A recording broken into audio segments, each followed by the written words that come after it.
ja varmasti tosi moni muukin sosiaalisen median vaikuttaja saa jatkuvasti samoja kysymyksiä erilaisissa väylissä, niin kuin Snapissa, Instassa, Facebookissa ja jossain YouTube-kommenttiboksissa.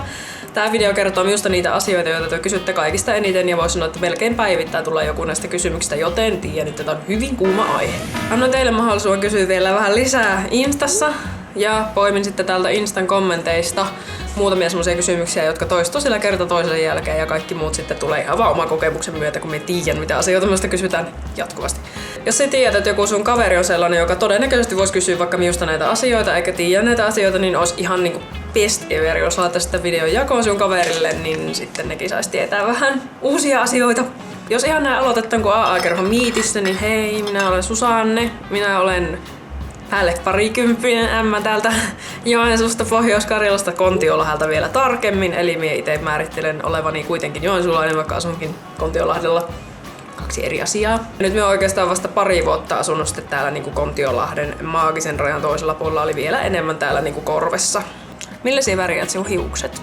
Hiusten väri ja siitä kysely on pitänyt paikkansa siellä top 10 kysytyimmät kysymykset listalla niin vuodesta toiseen, ja edelleenkin me saa melkein päivittäin kysymyksenä, millä värjäät hiukses. No, tässä se tulee, eli me värjään joko Directionsin Flamingo Pinkillä, se on semmoinen budjettimummon ratkaisu, koska se maksaa vain jotain 5 € purkki jossain eBayssä, mutta sitten jos me haluan niinku oikein hifistellä, eli me tiedän, että me on tullut semmoista crazy paljon reivit, niin sitten me värjään Manic Panicilla. Ja Manic Panicilla nimenomaan sen takia, koska se kiiltää UV-valossa niin parasta ikinä. Millaisia lemmikkejä sulla on ollut? Tässäkin asiassa me haluan lähteä ihan siltä basicista. Eli silloin kun mä olin tosi pieni, semmonen aivan minisuski, niin silloin minulla oli taistelukaloja, joita nimi oli aina Tiitu. Niitä Tiituja oli aika monta, punaisia ja sinisiä. Sitten kun minä vähän kasvoin, sitten minä sain semmoisen isomman akvaarion, niin se oli tosi hienoa. Sinne minä sain 1 000 000 kaloja, sitten siellä oli monneja ja edelleen niitä samoja taistelukaloja, jotka oli edelleen silloinkin Tiitu-nimisiä. Sitten minä kasvoin vielä vähän ja sitten minä sain sellaisen aivan ihanan pikkupupun tosi ison suostuttelun jälkeen.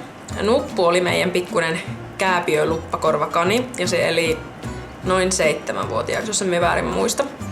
Jo Nupun aikoihin minä haaveilin tosi isosti siitä, että minä saisin itselleni kissan, koska kissat oli ihania. Ja minä sain ensimmäisen kissani tosissaan vasta joskus, ehkä olikohan minä 17 vai 16, en muista, 17 varmaan.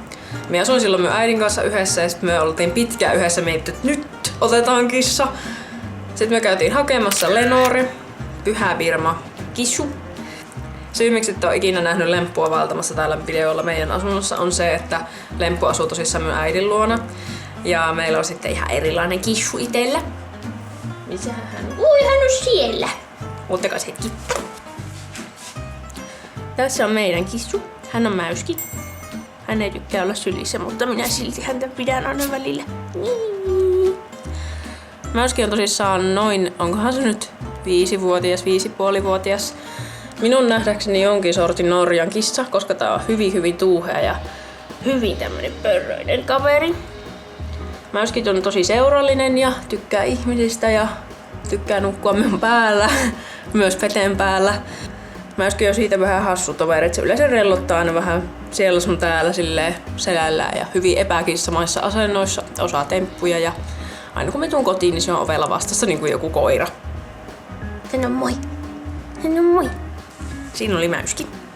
Ja nyt mulla on kissan karvojen ruusa. Mikä on sun oikea hiusväri? Oikea hiusväri on niinkin ihana kuin tämmönen perinteinen suomalainen maantien harmaa. Tässä on kuva. Hyvin kaunis tämmönen sinisapotashenkinen luukki tässä. En ymmärrä miten me voin kulkea ihmisten ilmoilla silleen, että meillä on ollut noin jäätävä juurikasvu, mutta kai se silloin oli ihan ok. Miten sun suku ja muut suhtautuu alussa sun koottityyliin? Kysyttää vanhemmilta. Eli mä olin kauhussani alussa, mutta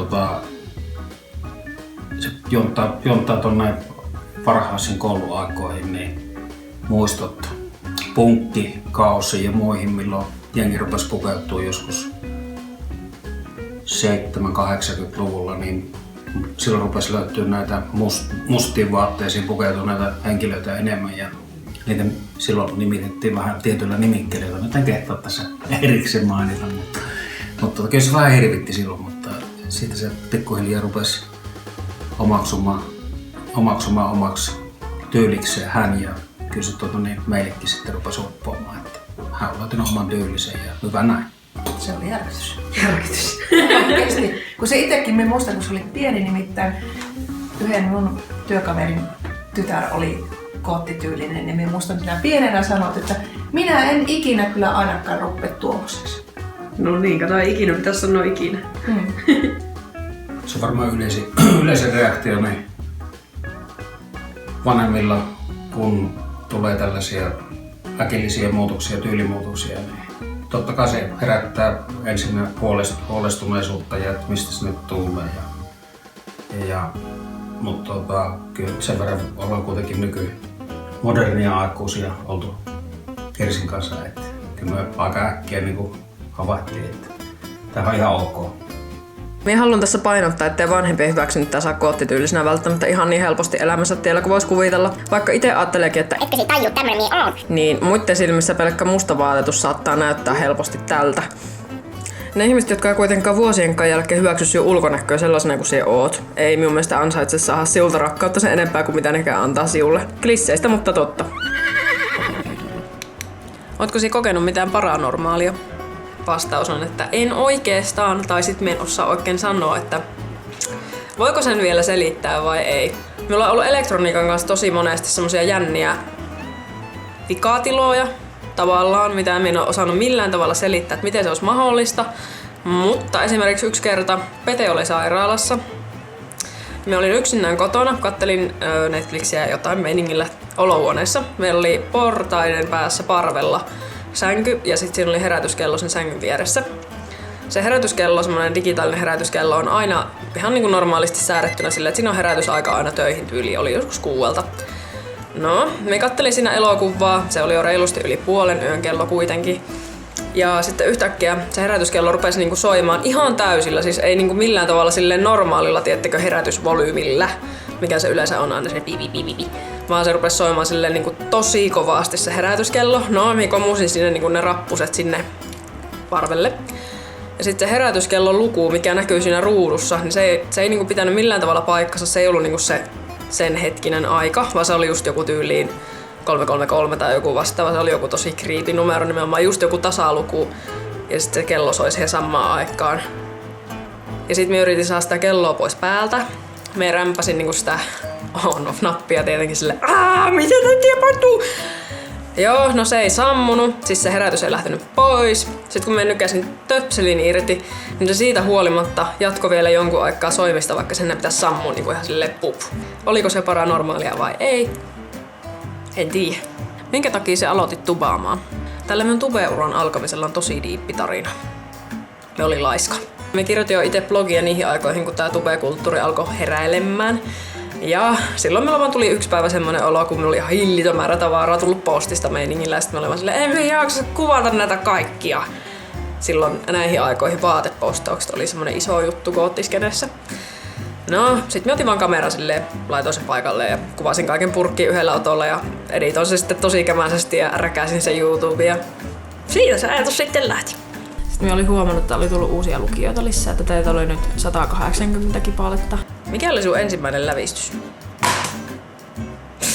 Koska minä olen tämmönen kilttilapsi. Mä otin ensimmäisen lävistyksen äidin ja isän luvalla. Ja minun ensimmäinen lävistys, korvakoruja, mistä lasketaan ensimmäiseksi lävistykseksi, on tämä. Näihin aikoihin mä muistan, kun vanhemmat oli sitä mieltä, että tähän se sitten varmasti jää, että et sitten enempää ota niitä lävistyksiä ja ethän sitten. Joo, enhän minä. Yhden kun otin, siinä käy ihan samalla tavalla kuin taskoissa, että sit rupeaa miettimään, että minähän mä ottaisin seuraavaksi. Tää video oli tässä. Toivottavasti työ tykkäsitte ja saitte jotain tästä irti. Myös olisi ihan mahtavaa tietää teistä joku semmonen yksi tietty fakta, minkä työ haluatte kertoa minulle. Olipahan se mikä tahansa juttu, vaikkapa missä työ asutte. Laittakaa kommenttiboksiin viestiä ja palaillaan sitten siellä. Nähdään seuraavassa videossa. Heippa!